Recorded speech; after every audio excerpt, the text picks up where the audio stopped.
La capacité d'adaptation de l'individu a toujours été le propre de l'homme. Darwin disait à son époque que les espèces qui survivent ne sont pas les espèces les plus fortes ni les plus intelligentes, mais celles qui s'adaptent le mieux au changement. Il en est de même pour les organisations. Une entreprise est un être vivant à part entière. C'est d'ailleurs cette capacité à évoluer en même temps que son environnement qui lui permettra de faire face à l'ultra-concurrence portée par les nouvelles technologies et, in fine, la mondialisation. La conséquence de ces évolutions est la nécessité vitale pour une entreprise d'acquérir une forme d'agilité qui la rende apte au changement et à le vivre de la meilleure des manières. Enclencher le changement quand tout va bien, hérésie pour vous? Pourtant, Kodak, leader de son marché, a presque disparu aujourd'hui. La faute à une capacité d'adaptation aux évolutions de son secteur insuffisante et un manque de vision stratégique. La conduite du changement est un sujet qui passionne les chercheurs depuis de nombreuses années. Pourtant, beaucoup de managers n'ont pas conscience des enjeux stratégiques et de la complexité de mise en place. Je pense donc tu suis. La logique du taylorisme, une méthode qui a fait ses preuves durant le XXe siècle, un modèle aujourd'hui dépassé par la volonté des organisations à innover. C'est le collaborateur qui doit être la colonne vertébrale du changement.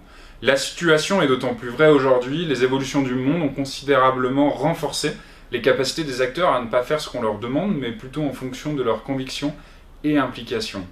Aujourd'hui, le facteur humain devient chaque jour la variable clé de la réussite. Aujourd'hui, le management doit s'adapter aux nouvelles attentes du collaborateur. L'émergence de l'entreprise libérée en est la preuve. La transmission du pouvoir au collaborateur est la clé de la réussite. Souvent, on mise sur la technique pourvu que la méthode soit bonne, une sorte de qui vivra verra. Pourtant, la perception du changement et des incertitudes créées sont comparables aux émotions ressenties pendant le deuil. Une première phase de choc, puis vient l'engagement. Le questionnement est toujours perceptible, mais la certitude du bienfait de la transformation permet la remobilisation des équipes. La résistance au changement existe et elle doit être prise en compte par le manager. Sa fonction l'oblige à être à l'écoute de ses équipes et de faire preuve de bienveillance. La notion de coach plus que de leader est nécessaire à la réussite. Son écoute active permettra d'impliquer le collaborateur de la meilleure des manières.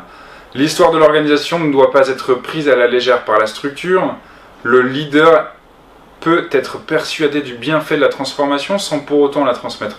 C'est la culture d'entreprise qui a le pouvoir de fédérer un groupe autour de valeurs communes. Force est de constater la puissance durant les périodes de crise. Le groupe puisera dans ses croyances les ressources nécessaires pour garder le cap. C'est ce sentiment d'appartenance autour de vos valeurs qui font de vos collaborateurs une véritable famille.